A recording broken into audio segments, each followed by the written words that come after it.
Hi welcome to cinema with Raju. நான் உங்கள் Raju.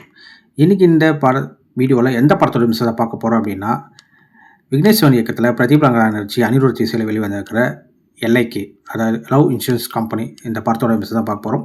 So இந்த படம் எப்படி இருக்குது, இதோட ப்ளஸ் அண்ட் மைனஸ் என்ன, இந்த படம் எனக்கு எப்படி ஒர்க் அவுட் ஆச்சு அப்படின்றத நம்ம வீடியோவாக பார்க்கலாம்.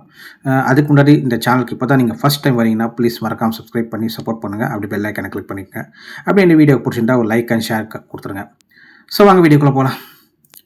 எல்ஐகே லவ் இன்சூரன்ஸ் கம்பெனி, இதோட ஸ்டோரி ஒன்லைன் ஸ்டோரி என்னன்னு பார்த்தீங்கன்னா, இது ஒரு 2040 நடக்கக்கூடிய ஒரு ஹைடெக் சென்னையில் நடக்கக்கூடிய ஒரு லவ் ஸ்டோரி. ஹீரோ பார்த்தீங்கன்னா பிரதீப் ரங்கநாதன் வந்து மொபைலே யூஸ் பண்ணாத ஒருத்தர், அதாவது பசுமை உலகம் அப்படின்னு சொல்லிட்டு ஒரு இடத்துல இருக்கார். கதாநாயகி கிருத்தி ஷெட்டி பார்த்தீங்கன்னா மொபைல் மட்டுமே யூஸ் பண்ணிக்கிட்டு மொபைல்லையே வாழ்க்கை நடத்தக்கூடியவங்க. அவங்க எல்ஐகே ஆப் என்ன சொல்லுதோ அவங்கள தான் நான் லவ் பண்ணிப்பேன், கல்யாணம் பண்ணிப்பேன் அப்படின்றது ஒரு கொள்கையோடு இருக்கிறவங்க தான் கதாநாயகி. ஸோ இவங்களுக்குள்ளே எப்படி காதல் ஏற்பட்டுச்சு, அதுக்கப்புறம் இந்த காதல் பிரேக்கப் பண்ணதுக்கப்புறம் எப்படி திரும்ப ஒன்று சேர்ந்தாங்க அப்படின்றத இந்த படத்தோட ஒன்லி ஸ்டோரி. இந்த படத்தோட கதைக்கரு பார்த்திங்கன்னா ஒரு 2040 நடக்கக்கூடிய ஒரு கதைக்கரு. இது வரைக்கும் தமிழ் சினிமாவில் சொல்லாத ஒரு ஃப்ரெஷ்ஷான ஸ்டோரி எடுத்துக்கிட்டார் இயக்குனர். உண்மையிலே அது வந்து ஒரு சூப்பரான விஷயந்தான். இந்த படத்தில் பிரதீப் ரங்கநாதன் அவரோட வழக்கமான நடிப்பை கொடுத்துருக்காரு. போன படத்தோட இந்த படம் கொஞ்சம் துத்துரும் இல்லாமல் கொஞ்சம் ஒரு ஷட்டிலாக நடிப்பை கொடுத்துருக்காரு. கிருத்தி ஷெட்டி ஒரு அளவான நடிப்பை அவங்களும் கொடுத்துருக்காங்க. எஸ்ஜே சூர்யா கேட்க வேண்டாம், அவர் சில காட்சிகள்லாம் வந்து நல்லாவே பெர்ஃபார்ம் பண்ணியிருக்காரு.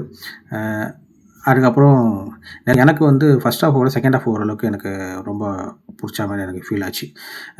இதில் எமோஷன்ஸ் காட்சிகள்லாம் பார்த்திங்கன்னா சுத்தமாக வந்து நம்மளுக்கு கனெக்டே ஆகலை. அப்பா மகனான, அதாவது சீமான் அவர்கள் தான் பிரதீப் ரங்கநாதனோட அப்பாவாக பண்ணியிருக்காரு. அவருக்கும் இந்த மகனுக்கான அந்த ரிலேஷன்ஷிப்பு, அந்த எமோஷன்ஸ் இதெல்லாம் வந்து சுத்தமாக நம்மளுக்கு ஒட்டவே இல்லை, கனெக்ட் ஆகலை. அது இல்லாமல் ஃப்ளாஷ்பேக்கில் பார்த்திங்கன்னா அவங்க பொண்ணு இறந்து போயிடறாங்க, அதாவது சீமானோட பொண்ணு. அந்த சீன்ஸ்லாம் கூட அந்தளவுக்கு எமோஷன் கனெக்ட் ஆகும். நிறைய இடத்துல வந்து எமோஷன்ஸில் நம்மளுக்கு வந்து ஒரு ஒட்டாத மாதிரி தான் போயிட்டுருக்கு. படத்தோட விஷுவலாக, அதாவது நம்ம சென்னை எப்படி இருக்கும் 2040 அப்படி இருக்குமா எனக்கு தெரியல, ஆனால் ஒரு கற்பனைக்குள்ளே நம்மளை அதை கொண்டு போகிறாரு. ஸோ அந்த ஒளிப்பதிவாளர் வந்து உண்மையிலே சூப்பராக பண்ணியிருக்காருன்னு தான் சொல்லணும். அந்த அளவுக்கு விஷுவல் வந்து சூப்பராக இருக்குது. இதுக்கு இந்த படத்துக்கு முக்கியமாக பலன்னு பார்த்திங்கன்னா அனிருத் தான். அவரோட பேக்ரவுண்ட் ஸ்கோர் ஆகட்டும், 3 பாடல்கள் எனக்கு வந்து ரொம்ப பிடிச்சிருந்த படத்தில். ஃபஸ்ட்டு இன்டர்வலுக்கு முன்னாடி ஒரு 2 பாடலும், இன்டர்வலுக்கு அப்புறம் ஒரு லாஸ்ட்டில் ஒரு பாடலும் எனக்கு ரொம்ப சூப்பராக இருந்துச்சு. பேக்ரவுண்ட் ஸ்கோரும் வந்து நல்லாவே பண்ணியிருக்காரு அனிருத். நிறைய கதாபாத்திரங்கள் வந்து வராங்க, ஆனால் அவங்களுக்கு நான் சரியான முக்கியத்துவம் கொடுக்கலையோ அப்படின்ற மாதிரி நமக்கு தோணுச்சு. அதுதான் ஒரு பெரிய விக்னேஷ் சிவன் போன படத்தில் காத்து வாக்கில் 2 காதல், அந்த படம் எனக்கு சுத்தமாக ஒர்க் அவுட் ஆகலை. பட் இந்த படம் அந்த கம்பேர் பண்ண சொல்ல இந்த படம் எனக்கு ஓகே பண்ணுறது தான் தோணுச்சு. ஆனால் இந்த கதைக்களம் வந்து உண்மையிலே ஒரு 80s 90s கிட்ஸ்க்கெலாம் இந்த ஒரு ஜென்ரேஷனுக்கு இந்த கதை கனெக்ட் ஆகுமான்னு சுத்தமாக தெரியல.